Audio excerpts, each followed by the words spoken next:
delay.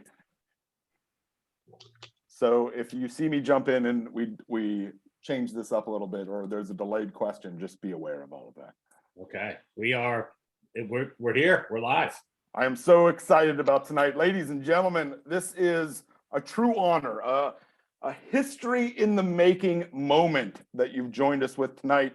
We have an incredible conversation about to happen in front of your eyes, right at your computer, thanks to the support of 1455 Kensington Publishing Company, as well as ItMod Podcast and Comic Books Couples Counseling. Let me take you around the room. My name is Andy Geyerson. I run the local film club at the Alamo Drafthouse in Winchester, Virginia, where we're constantly talking about great movies, classics, independence, foreign language, anything you want to talk about when it comes to movies. And this is the perfect connection. Before we get to our main star of the night, I just want to quickly introduce Sean Murphy, 1455 Literary Arts here in the Winchester area. Sean, how are you doing tonight? Fantastic, Andy. Thank you for always being the MC with the mostest. It's always an absolute pleasure to collaborate with my partners in crime, and I appreciate you doing all that you and Brad both, elevating the discourse, bringing culture, keeping these conversations at the forefront. We are thrilled, as always, to be here. I'm really looking forward to a conversation tonight. And it's such an honor. We are a couple of days shy of Brad Gullickson's 12-year wedding anniversary. That's why he's not shaved or anything right there. He's been living in a lap of luxury. But Brad, how are you doing, and what's been new happening with you? Oh, I'm doing fabulous. I would just echo everything that Sean said. It's a pleasure to have opportunities like this to chat with some film nerds and to get real nitty gritty with the golden age of Hollywood and these two individuals. So I'm very, very excited just to be having the chat, Andy, and everyone who's here. And I did this background specifically for our conversation tonight, not knowing it would make my hair look enormous, but I'm so proud of this entire turnout that happened. Just for those of you who are watching tonight, if you feel like you'd like to be involved and ask questions, please post that question on any of our social media outlets or follow this feed. We'll get right to it. And if we miss anything, we can share it with Charles later on down the line. But here, the reason we're joining tonight, for the last month and a half, almost 2 months, we've been reading this exceptionally amazing read right here called Elizabeth and Monty. Note how we're all holding it up right there with the subtext of the untold story of their intimate friendship. Sex, drugs, maybe a little bit of rock and roll is mixed in with this, but this is an incredible new read. It came out at the end of May and it should be available at your local bookstores. I know the Winchester Book Gallery in town has copies. This will be one of many plugs to get out there and support this book when you have the chance. Charles, I don't know if you happen to notice it, but I sent you some photos of it being bound locally as well. So you have some good connections to our community out here. Yeah, it's such a thrill. But ladies and gentlemen, we are here with author Charles Casillo. I can read the bio on the back to give you the true statement of who he is. This isn't his first book. There's a Marilyn Monroe book out there that's exceptional, and I encourage you to grab your copies of that.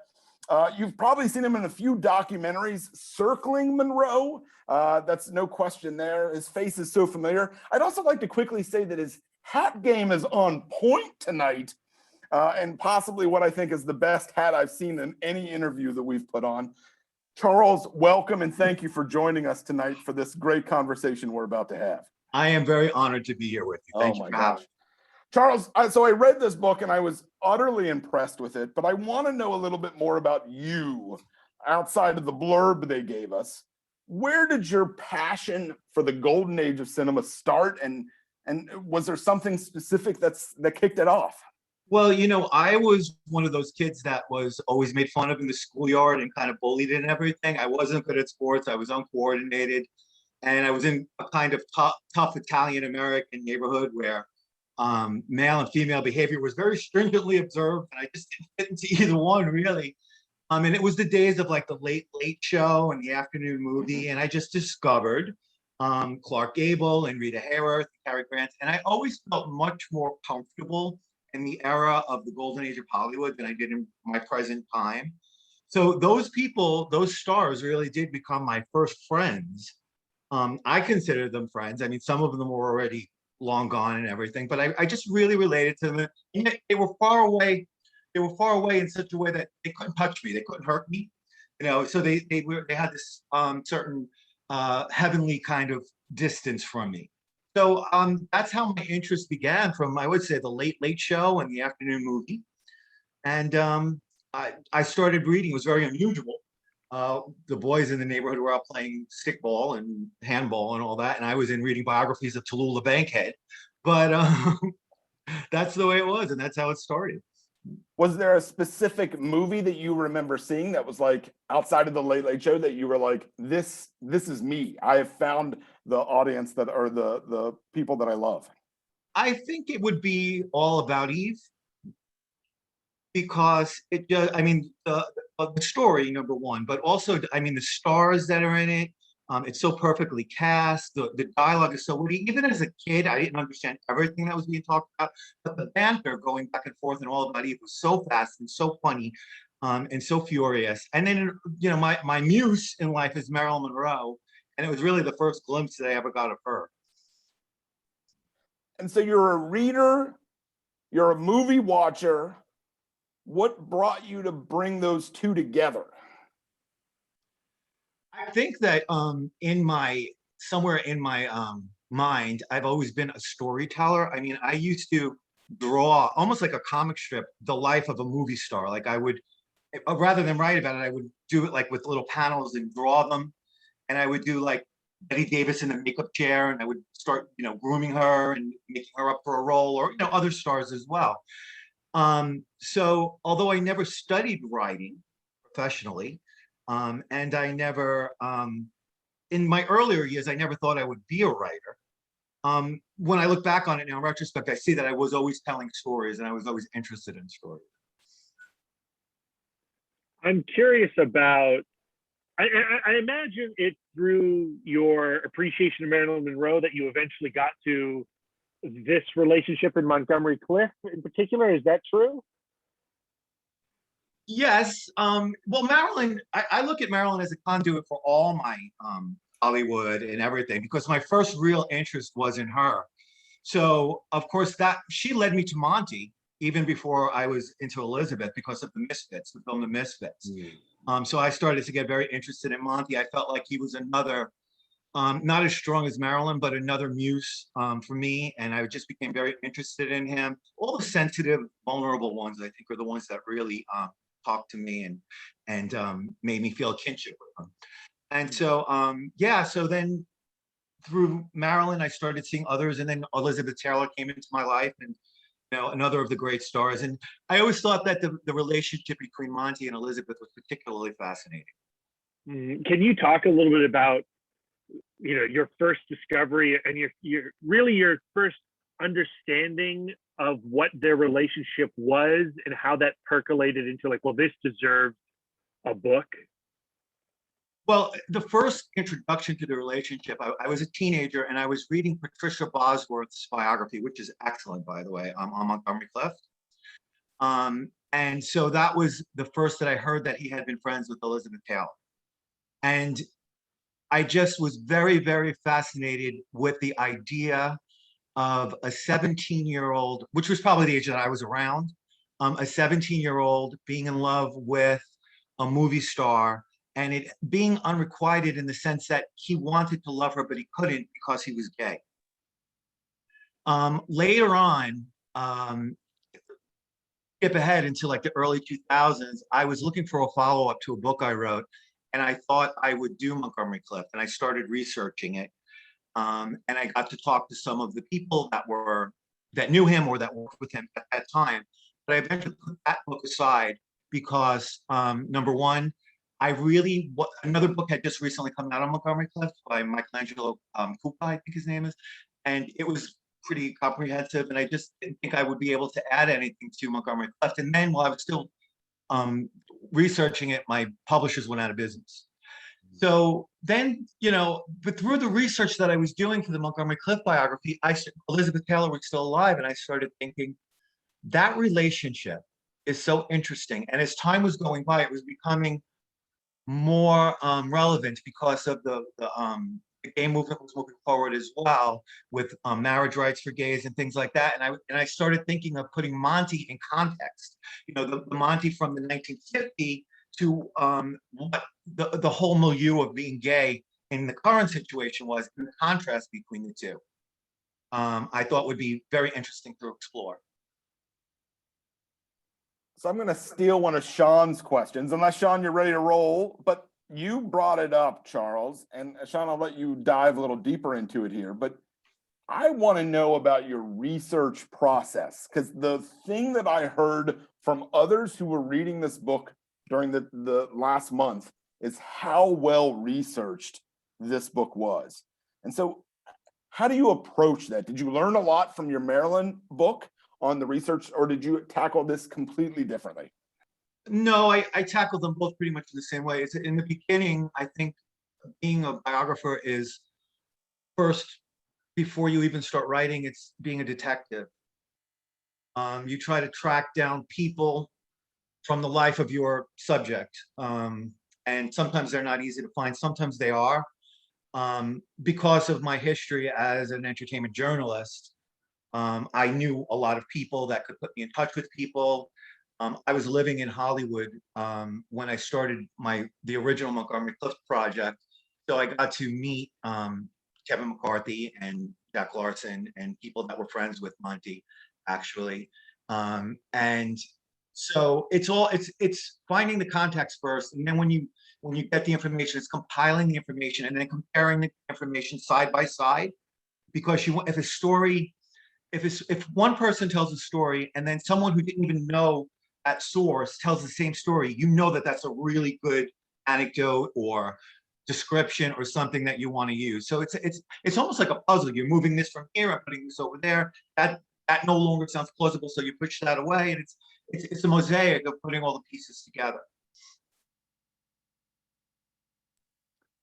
And what, I guess my question for to sort of follow up with your research side of things is, what, as you were building this mosaic, how you write one story or you research one individual, you had to research two individuals for this specific one. When did you find out the two would mesh so well? Was that from the beginning, or were you always sort of saying, well, I need to put more Elizabeth in because there's a lot with Monty, or I need to put more Monty in because there's more Elizabeth? What was your research finding as you were building both stories up? Well, I wrote their stories simultaneously, meaning when I was writing Elizabeth's childhood, I was simultaneously writing Montgomery's childhood. So in that way, I could make the comparisons between what they had in common, their childhoods had in common. You know, the main one that I talk a lot about is they both had sort of pushy stage mothers who were living vicariously through their children. And then another thing that made it mesh was because they made 3 films together at various different times in their career. It kind of brought them together and brought the story together. So that was another, you bring them together and then you have the shooting off point, but then the next movie brings them back together. Then there's a shooting off point. So the fact that they knew each other throughout their lives, but they also worked together throughout their lives also helped the whole, making it cohesive. But then there's a third part to it as well, which is you didn't make a book that was detail like heavy, that an average individual couldn't pick up and just find pleasure in reading it. There was a novel feel to this story. Like some of the times I found myself saying, is this truly a nonfiction story? Am I actually weirdly gazing into behind the curtain of what these two were going on and that sort of thing? Was that a cognizant, did you have that approach from the beginning? Like you wanted to have this story open for everyone to sort of read, or someone who was a traditional nonfiction not reader to enjoy? Well, yeah, of course, you know, I think all authors want to reach as big an audience as possible.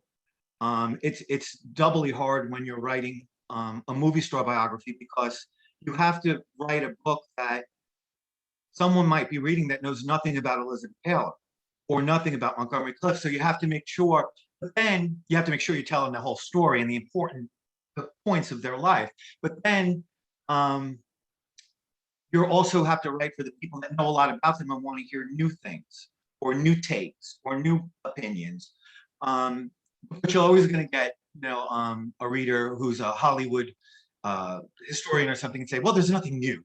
So you have to put the new too, because you're writing for them as well, but then you're also writing for the person who knows nothing. So it's kind of hard. But to answer your question about it being novelistic, I think that when the story is dramatic, like this one, and the characters are as complex and passionate as these two are, it lends itself very well to, you know, dramatic anecdotes and retelling of the story. But a lot of the novelization feel comes from when it sort of clicks. You learn so much information about them, and like I said, when you hear like repeat stories about their personality or their relationship or how they acted together, you kind of get a click, and it's almost like you recreating the scene, recreating the moment between them. It just feels more flowy. It just feels more real. It becomes very real to you. So I think it becomes more real in the writing. You know, I know for myself, when I pick up a book like this, I'm bringing my own thoughts and opinions about these people as characters that I know them to be from my research or what have you. Mm-hmm. And I'm curious to see or to learn what your relationship or how your relationship evolved through the writing process with these two individuals. My relationship with them, like how I felt about them. Yeah, like how you felt about them. Like, you know, you're bringing in what you obviously you knew quite a bit about them already before you started writing the book. Yeah. But then you dig into their stories, and in digging into their stories, I imagine that you have an evolution with your relationship with Well, them. definitely. I mean, one of the things that I really came into a sharper focus than what I've already known about them was how much their lives inspired or changed the course of direction of each of their meeting, changed the course of direction for both of them. If they hadn't met, I think their lives would have gone, you know, they met in like the late 40s to make A Place in the Sun. And I think that had they not met on that film, their lives would have gone in very different directions. So one of the things that really came into focus writing it is how instrumental their meeting and relationship was to who they became eventually. Individually, Monty, it was sad to learn how self-destructive he really was. For someone who had so much going on. I mean, he had the looks, he had the talent, and that although he remained a great actor for most of his career, it was so sidetracked because at one point he really was the hottest actor in Hollywood. He could write his own ticket and choose his own script, and it veered away from that a little bit, I think, because of his self-destructive behavior. And what I learned about Elizabeth more, I knew a little bit, became more into sharper focus, was what a really decent person she was, what a really good-hearted person she was. I mean, because when you think of Elizabeth, you think of, you know, an appetite for life and jewels and men and glamour and food and, you know, just a huge person with a huge appetite. But really, beyond that, when she was your friend to the end. She was very loyal and very compassionate. I think what I was struck by in the way that you weave this narrative was how you took Monty's end and showed how that defined the latter years for Elizabeth Taylor, and how his, not his sadness, but how his life built the rest of her life. It definitely inspired it. I think that friendship, well, you know, for many people, myself included, your first love is the one that really has a very big impact. And for the rest of your life, it keeps coming back in certain different ways. And I really do feel that Montgomery Clift was Elizabeth Taylor's first real love. And him dying so suddenly, for her, you know, at a young age, 45, he was only 45, and they were planning on doing another film together. I think all of that had a tremendous impact on the rest of her life in the sense of, particularly, I mean, many things, but particularly when she became an AIDS activist. I do feel that Monty's life and his story played into Elizabeth's decision to become one of the first known people to speak out about AIDS and raise money for it. Yeah. Do you- oh, go ahead, John. Well, so I think we're going to inevitably get into some of the some of the good scoop that's unearthed and some of the great human. But I don't want to let an opportunity pass. I really appreciate that you talk about yourself as a storyteller. At 1455, we are obsessed with attacking storytelling from different angles, like what makes it work and how does it work, who does it. So Andy teed up two awesome questions that we got some insight. I'm curious, maybe going even a little bit deeper, especially I think you're being very modest, but when you say you never really thought of yourself as a writer or weren't sure you were going to be a writer, how much did your love of film and the storytelling that medium conveys maybe impact, even unconsciously at a younger age, the way you approach storytelling? I think it's enormous. It's, I can't even estimate how much it had to do with it, because although I was watching as a kid, I was watching films for entertainment value. I think that it was also subconsciously building up a love for the storytelling, the script itself, screenplay, and also, the way chemistry. I mean, you always know in a film that it's well cast, chemistry really works, and if the chemistry is believable as people who are in love and things like that. I think that all those things from film subconsciously melded in with my writing. I mean, like when I'm telling a story, it's like the great Hollywood films tell a very good story, and usually when it's a great film, all the elements are there. The dialogue, the story, the movement of the script, and the relationships between the characters. Yeah. Did you find when you started out, or I mean, looking at a book like this, again, Andy teed it up and we've already established the brilliance. And I think a lot of readers, and even a lot of writers might not appreciate how truly difficult it is to do rigorous research and craft that into something that's very compelling and reads like a novel. Did one or the other come more naturally? Like, have you had to learn to get these stories down? I've got to do the research, or I'm imagining that's always been a source of pleasure, where I think for a lot of writers, that's almost the necessary, like, I got to dig in and do the research. I get the impression you love the subject so much that the research and the deep dive informs how the narrative will flow.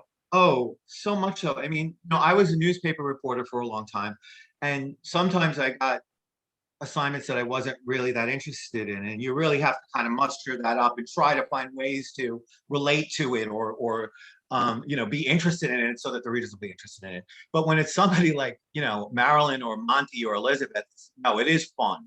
It's I feel very blessed that I'm able to do it, for a career.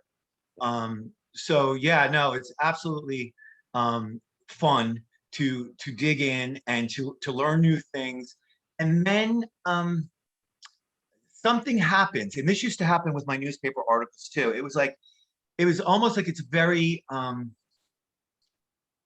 like when you're doing a biography, you have to be aware of dates, and you have to be aware, locations, and it's very almost academic.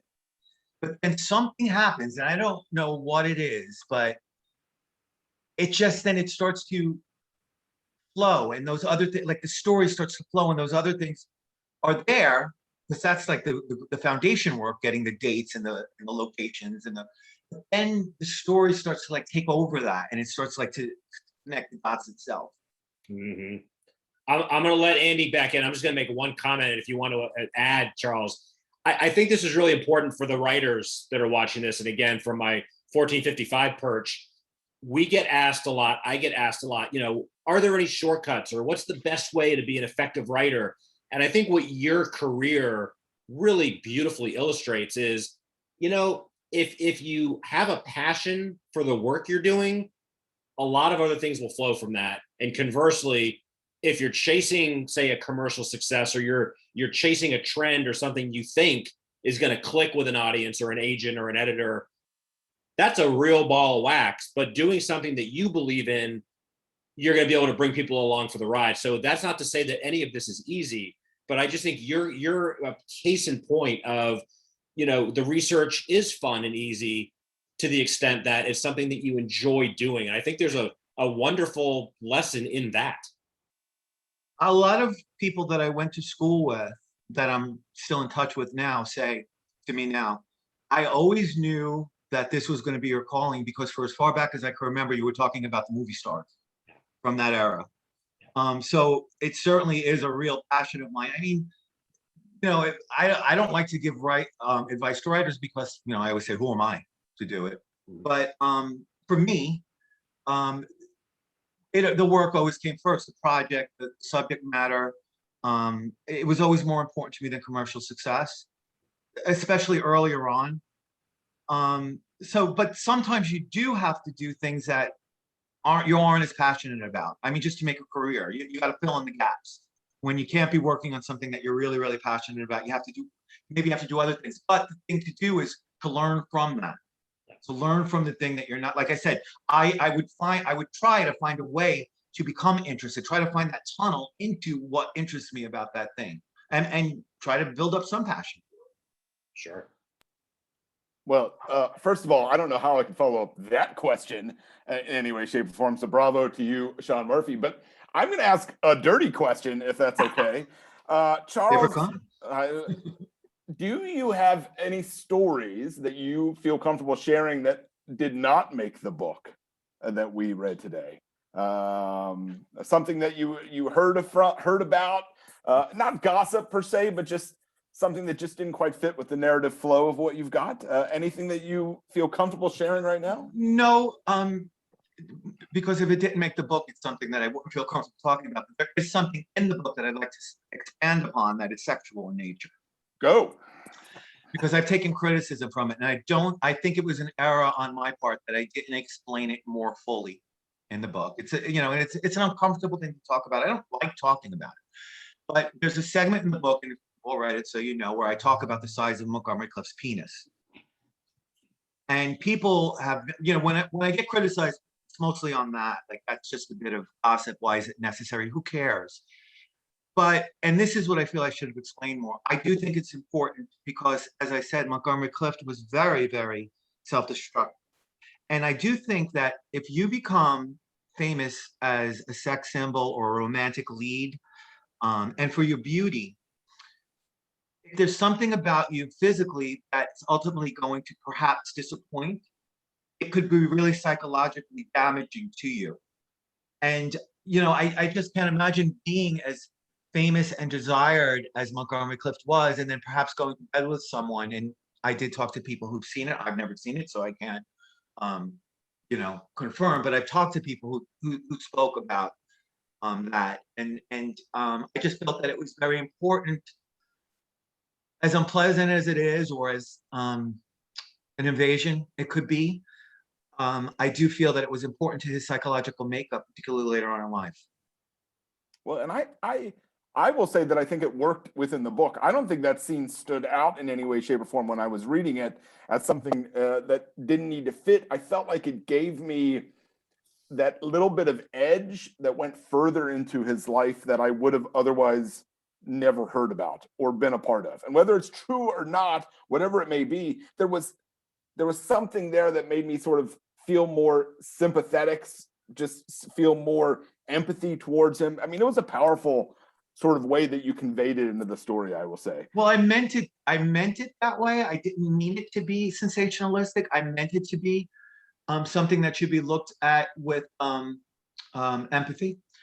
But some people didn't, and they, that's the whole thing. People are going to read, you lose control when the book goes out there. It's like people are going to look into it and read into it, bringing their own history to it, and they'll see what they want to see. And it's like, sometimes I don't always read my reviews because it can be, then you start to think that you're writing for them and you don't want to do that. But you want to explain, no, this is, I wasn't being callous. I wasn't being, I wasn't being a prick. I was really trying to convey something about him that perhaps played into the person that he became. And it's interesting that you say you've gotten. Oh, go ahead. No, I was just going to say it's interesting that you got feedback about that, and you didn't necessarily get feedback about the size of Elizabeth Taylor's breasts, or the fact that she was having sex with someone in the back of a car before coming onto the scene. That's true. That it seemed like we give a pass to some additional things that we otherwise don't. And there seemed to be a double standard going on right there. And the fact that you would get criticism for Montgomery Clift's penis, but not necessarily for Elizabeth Taylor's boob size or anything. Well, I was saying something nice about Elizabeth Taylor's boob size. I guess. I mean, I kind of bunched them all in the same sort of area right there. But how could you positive or not? I negative. mean, how could you not talk about, when you're talking about people who were known for their physicality, among other things, but known for the, how could you not talk about their bodies? It Sure. doesn't, I mean, it's, if And that was a big thing for that time. I mean, Right. They were literal sex symbols. Right. And so, everyone was talking about their bodies and what was going on behind the scenes and behind closed doors. Right. And let me ask you real quick, and then Brad, you can jump in. But when you were talking to individuals about Montgomery Clift, were they open? Were they ready to talk? Were they ready to share, or did you have to pry some information out from them? To various degrees. I mean, I'll give you an example. Jack Larson, who's just, for those who don't know, Jack Larson was an actor in the 50s. He played in the Superman series, and he was Jimmy Olsen in that show. And he became a lover of Montgomery Clift and then a great friend. And he's from the era where he was open and forthcoming, but there was a line that you draw. There was a line that you don't go past. I think it was well, he was such a gentleman, number one, like such a real gentleman of a person. And so, he was open and honest about what he talked about, but there was a line that he drew. He wouldn't go past that line. There's others who, I spoke to his acting coach, Mira Rostova, and she was lovely and open. But sometimes you kind of think that maybe there were not an axe to grind, but things that may have been previously said in other books that she wanted to correct or straighten out, or for the record. And so sometimes you get that too. Kevin McCarthy, when it came to Montgomery Clift, he had been talking about him for a lot of his career. So a lot of the stories he told were stories that I already knew. I dug a little further with him. He seemed willing, but it's interesting. Since I brought up Kevin McCarthy, an actor as well, and Jack Larson, it's interesting in those two that Jack Larson was part of Montgomery Clift's gay life, and Kevin McCarthy was part of his straight life. And Kevin didn't know, for the years that he and Monty were really hanging out, anything about this other pocket of friends that Monty had that were gay. His gay life, I mean, later on became a surprise to him and his wife and other people in that straight circle that Monty was moving in, which I think is not uncommon for that day. And for movie stars, they tend to be very compartmentalized with their friends in their life. Like this area of my life is boxed away for here, and this area of my life is boxed away for over there. And it was interesting to have people that were talking about two different boxes. While you're researching and putting your story together, what I really appreciate is how you seem to struggle is maybe not the right word, but you're very considerate as to what you are going to detail and what you are not going to detail. And you don't want to be sensational. You want to come from a place of narrative, but also of kindness and love and what have you, because you do have an appreciation for these people from your own love affair with film. And I what is that balancing act like? Like when you go into some of these areas that are more uncomfortable to discuss, how do you determine how far to go and when to turn away or go somewhere else? Well, first of all, thank you so much. That means so much to me that you say that. I was, sympathetic, and I what you said, it meant a lot to me while you were saying it. So thank you so much. Look, okay, I'll give an example rather than try to explain it. The mother of Montgomery Clift takes a lot of criticism in his history and when people are writing about her, because she was a dissatisfied woman and she was always trying to define herself, and she found a way through Montgomery Clift to sort of find her identity through him, and it was very, while it might have helped her, it was really damaging to him. But on the other hand, you have to say, okay, his mother, who was called Sonny Clift, was a real person. You know, she lived, and she has grandchildren and grandnieces and nephews, and you know, and so she's a real person to them. So, what was her motivation for? Like, don't just paint her as a wicked witch. And what I came across is she loved him and she was doing the best she could, but some of that was damaging, perhaps without her knowing it. You know, so you try to look at the whole bigger picture. Like, the good and evil is so hard to, well, no, it's good and evil is so easy to judge and make a character good and evil.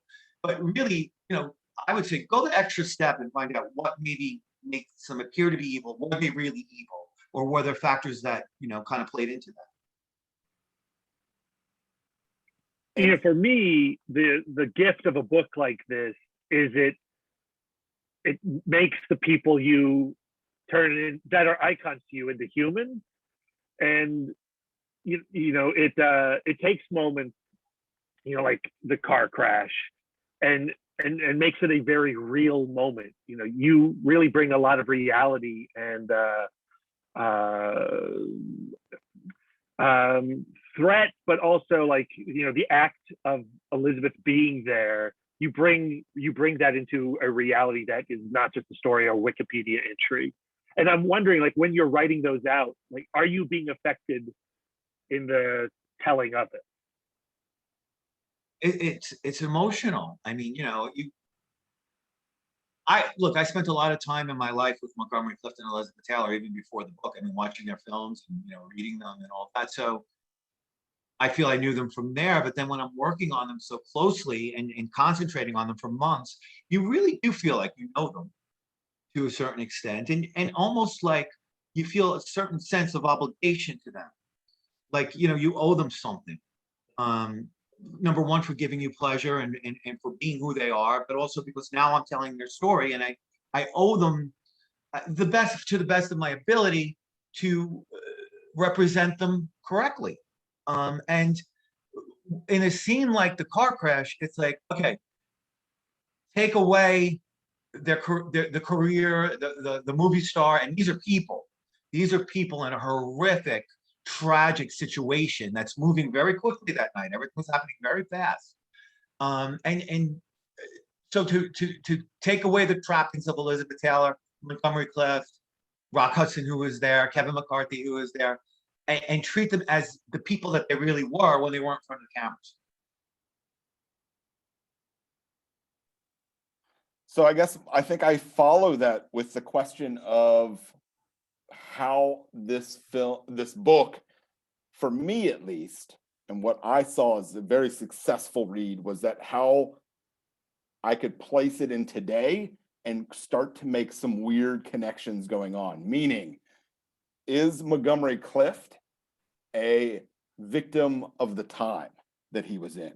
If he were an actor today with our sort of slightly more comfortable setting, would he have been more successful? Or what are your thoughts with that, Charles?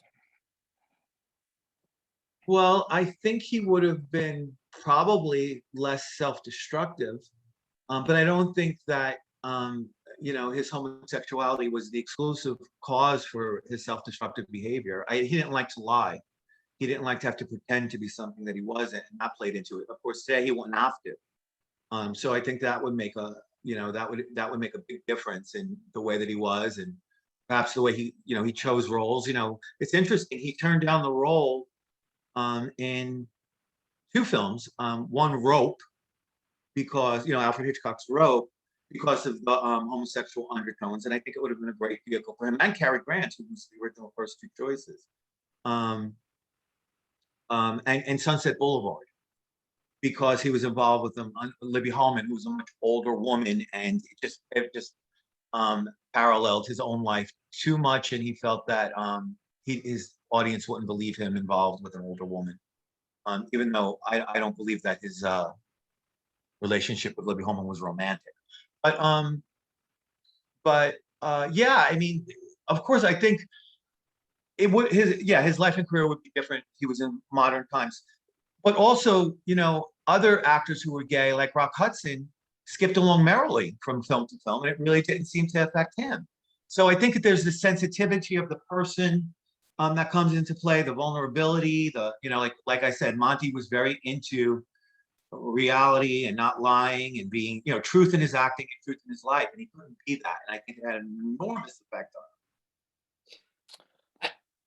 Andy, I'd love to get your perspective, Charles, from the opposite end. I'll say, I don't think this is a question that can easily be answered, but is it fair to say that with people like, even though they were, you know, ubiquitous in their way, the world was so different in analog then, do some of these, you know, larger than life characters, and I'm thinking Monty in particular, but did the air of some secrecy kind of lead to their mythic status? And maybe that would have been different if we had known more. Like, again, I know that's impossible, but no, I know what you're saying, and I think it's a great question. And in a word, yes, I think the mystery added tremendously to the personality of the stars of that era.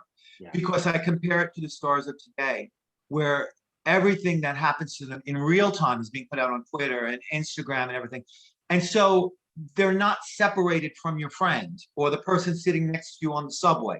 They're like everybody else. There's really no line drawn between who a movie star is, yep, a celebrity is, a reality television star, or the person next door. They're all putting everything out there on the internet. They're all saying it at real time. I did drugs last night. I had an affair with this one. I regret that. So there's no mystery. So there's not that element of, you know, that whole element of what would it be like to know Marilyn Monroe? What would it be like to sit across Elizabeth Taylor at dinner? What would Montgomery Clift, what would I say to him if I had the opportunity to sit next to him on a bench? There's not that quality, because we already know it's almost impossible to write a biography of someone from today because they say everything. Right. So yeah, I think the mystery is a key component in people like Monty, Elizabeth Taylor, Marilyn Monroe, all the great stars, the great stars. And it also makes it great for, you know, biographers today, because you do have to go in there and really kind of explore to find out some of the hidden areas of their life. And what about pushback, whether it's from, you know, diehard fans or anyone really? Like what you're also doing, like I think most of us would agree, you and writers like yourself are doing a tremendous service, right? Because we want information, we want to know more, we want to understand what makes people tick and all of that. And, you know, we want the gossip and the dirt. Yeah. But I would imagine that there's a certain subsection of real big fans or maybe obsessives that are like, you're exposing the warts and, you know, you're taking away my, again, that's not your problem. And it's not really an answerable question, but have you received kind of negative feedback because you're damaging people's fantasies or whatever? Yes, I did. I mean, I find it astonishing in some ways that people would criticize the book as being gossipy, for example, because, well, how do you write a book about Elizabeth Taylor without gossip? I mean, you know, perhaps you should read a critical study of her films, you know, and you know, if you love Elizabeth, you don't want to hear anything negative about her. And I love Elizabeth, but there's no one who lived on this earth who doesn't have some negative things. And you know, the real obligation is to try your best to give you a full portrait of who the person was. And if some gossipy things like affairs with married men and things like that are part of their life, I mean, it would be a disservice to gloss over that or not put that in there. Absolutely. So Charles, I'm going to take some questions from our folks who have been listening in this whole time, if you're all right with that. Some of them may feel a little bit on the repetitive side, but I'm just going to get them out because they were kind enough to type them out through our threads here. One being from a film club member by the name of Deb, who said Monty died relatively young. As you were researching and learning more about the extent of his medical troubles, substance use and abuse, and risky and often self-destructive behaviors, did you wonder how he was able to live as long as he did? He seemed like a prime candidate for the 27 Club. It did get progressively worse. I mean, when he was 27, it certainly wasn't as bad as it was when he was 37 and then 40. And so it was a progressively worse thing. It's sad. His behavior on his next to last film, Freud, was just, there's two sides to the story, but I mean, he couldn't remember lines often. Some people blame the director because he was giving him lines in the middle of the night for the next day's shoot. But, he was drinking and a lot and drug taking a lot. And then he had a lot of physical, I mean, by then he was developing cataracts. And and then he really didn't make a film for 4 years after that. So I think that because his life was probably slowed down a little bit,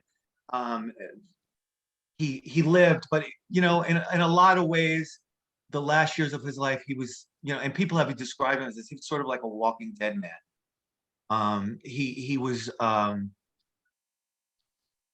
he walked very slowly. He would lean onto the person who was like a very much older man. He would lean onto the person he was walking with. His speech became very much slower and deliberate. He looked fairly awful. Well, he looked like a man much older than what he was. So no, 45 to me seems about right. I mean, unfortunately, it seems like that was about his shelf life. I don't see how it could have gone on much longer like that in his present health. In a perfect world, it would have been Betty Ford Clinic. They could have sent him there. They could have got his health back. And then, look at Elizabeth Taylor. Look how many reinventions she had during her life. I mean, she had her problems with alcohol and drugs too, but she would go, she'd dry out, she'd emerge more beautiful than ever, do a film, come out with a perfume, do things like that. I think that's one of the reasons why Monty doesn't have the reputation of, say, like Marlon Brando or James Dean. Two polar opposites in reputations. James Dean died at the height of his beauty and fame and with what might have been. Monty was already past that. For Marlon had reached during his career points where Monty was. A lot of flops in his past, not very bankable as a star, but then he lived to reinvent himself, do The Godfather, and do Last Tango in Paris. And so in a perfect world, I'd like to think that Monty would have gotten well and would have been able to have those opportunities to reinvent himself and come out with a huge hit, maybe be a whole different kind of persona and personality and character that he was playing. Those are the things in the perfect world, but unfortunately, it didn't happen that way. Another question that came in from, I think this is a first-time person, Lisa, who has joined us here this evening. In doing your research on movie stars and their lives, did you ever come across life lessons that you could apply to your own life? What have you learned from Monty and Elizabeth? Oh, that's interesting. Well, number one, I would say, let your friends know when you care about them. I mean, sometimes there's a moment in your life when you're very close with someone, and for whatever reasons, you start to drift away from them, and then you let them drift away. Don't, make the effort. I think Monty and Elizabeth both did that. Like when they were in different countries making films or something, they really made the effort to keep the friendship, in place and relevant in their lives. So that's something that it's very easily to fall into, to take for granted the people that we love or who helped shape us or motivated us in some way. So definitely one of the things I learned is to let them know how important they are, how much they changed you or meant to you, and make an effort to stay in touch. That's a perfect way to sort of wrap our discussion tonight, and a perfect way to sort of have a conversation about here we are post 2020, where many of us did not see the friends that sort of shaped our lives for so long, and the importance that we could learn from Elizabeth and Monty to just keep in touch with those that we may have lost touch with. I'm going to do a quick round robin of last questions, and I'll start it and end it because I have two questions in my head that I'm thinking about. My first is it surprised you that we've talked about Monty more than Elizabeth through this entire conversation? Has that surprised you, or is that sort of what you expected as this book came out? I kind of expected it. It doesn't surprise me because there's so much more known about Elizabeth. I mean, Elizabeth, really throughout her career was never out of the spotlight. And even today, she's, there's so much known about her. Monty is a more mysterious figure. He's there's less known about him. So I'm not surprised that, people, and even myself want to talk more about him because there's more that has been unexplored about. John or Brad? I imagine that anyone who is still listening to us is well familiar with both Elizabeth and Monty, but just in case that is not true, for you, when you encounter a young film fan or a curious film fan, and they want to know like where to go with Elizabeth Taylor first and where to go with Monty first, Montgomery Clift first, what are the films that you say, watch these? Well, first of all, I kill two birds with one stone first and say, watch A Place in the Sun. Because not only is it a great movie, I think that A Place in the Sun is a documentation of their friendship and love as it's developing. Because the director recognized what was going on off the set, and he started incorporating that into the script as they were shooting. So it's just it's a great film, but it's almost like a documentary in some ways of a relationship, a good relationship, a love relationship, forming, developing, and solidifying right in front of your eyes. But for Montgomery Clift, if you don't know Montgomery Clift and you want to be introduced to him and why I think he's brilliant and why I think he's influenced so many actors that came after him, well, definitely I would say From Here to Eternity is a magnificent performance. And also in a smaller performance, but just shattering, Judgment at Nuremberg, where he plays a mentally handicapped victim of the Nazis. Just incredibly powerful performances. And I would say the Misfits for Monty, because there's a scene in which he's speaking to his mother in a telephone booth, and it's almost filmed straight through with no cuts. I think there's maybe one or two, but it's just completely stellar acting. I mean, you can't even improve on it in any way. So it really sums up, I mean, his talent and what he had to offer as an actor. From Here to Eternity, you get his great acting, his sensitivity, and his beauty as well.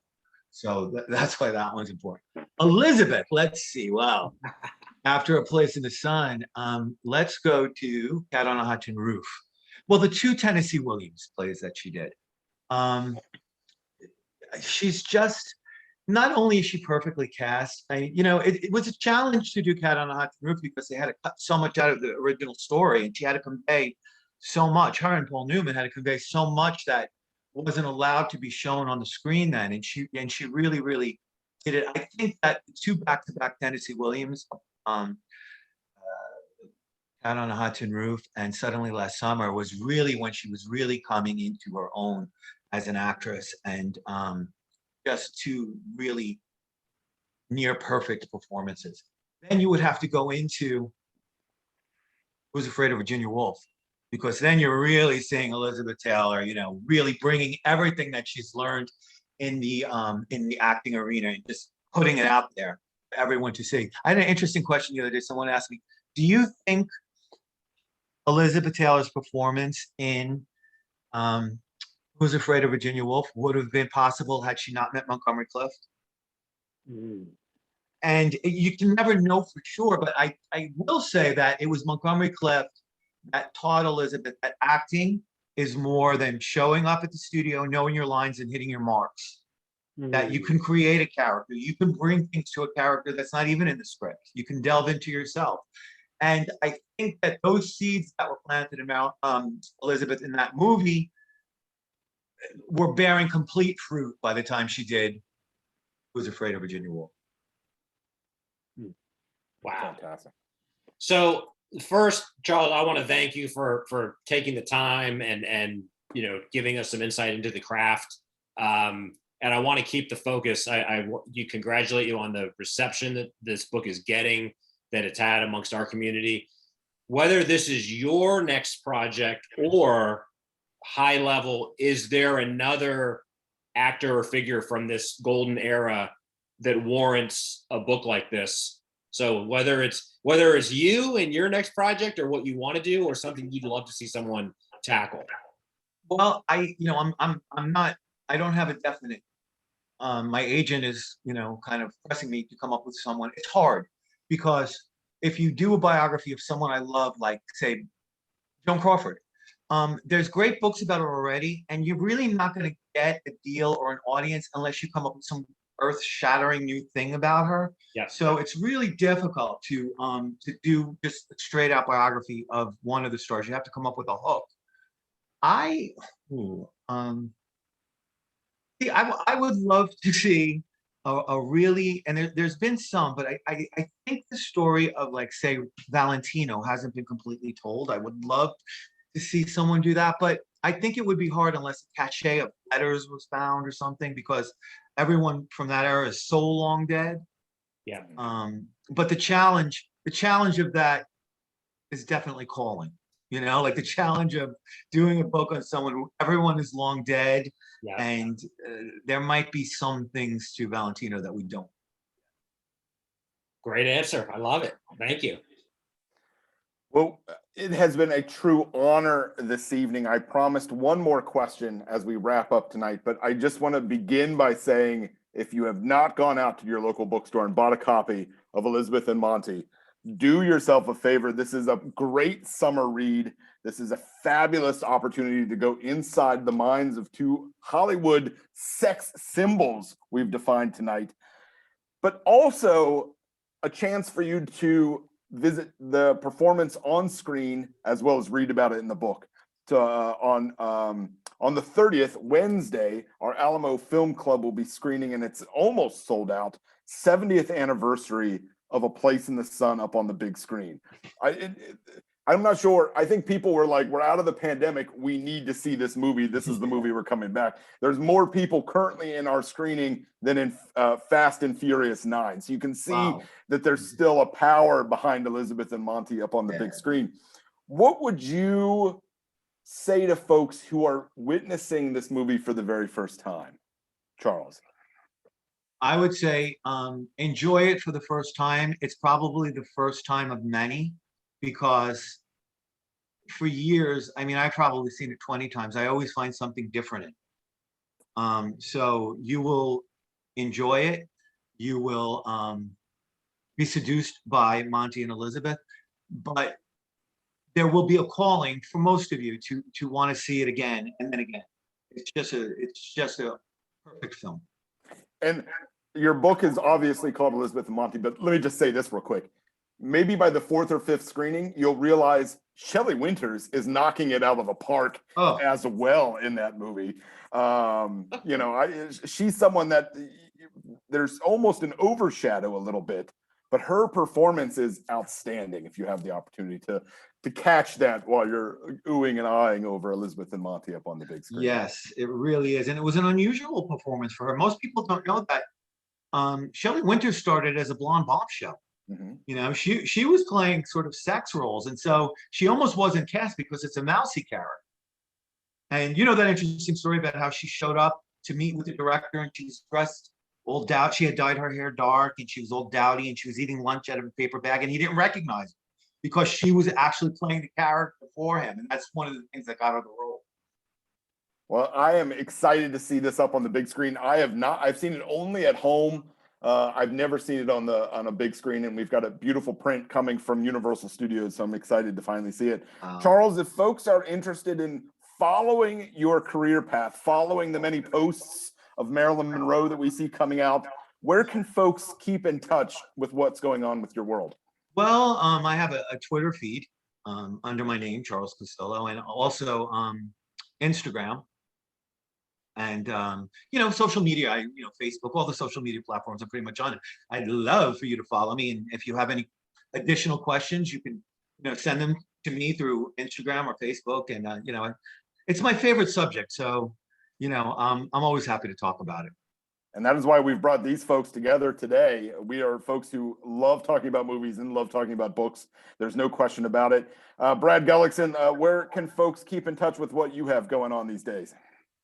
Oh, you can find me on Twitter at MouthDork. And of course, you can find my podcast that I do with my lovely wife, Lisa, Comic Book Couples Counseling at comicbookcouplescounseling.com. And Sean, how about you? So you can check out all the stuff 1455 is up to at 1455litarts.org. And we are at 1455litarts on Twitter. And we have our summer festival coming up in July. Registration opened up for that. So check out the site, and we always love to hear from you. So, keep the questions and comments coming. And you can find us at Cinema Bandwagon on Facebook or on Twitter, and Alamo Winchester Film Club on Facebook. Join our group. Keep the conversation going.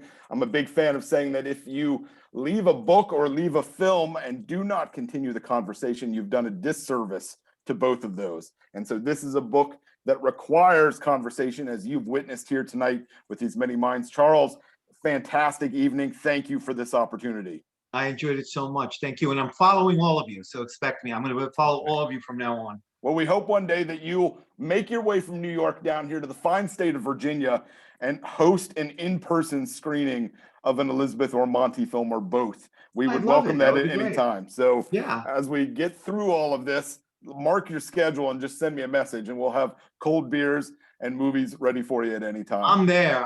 Okay, we'll talk. You heard it here, folks. Ladies and gentlemen, thank you for a great evening. Thank you for a great conversation. This has been a great evening. Thank you all. Good night. Good night.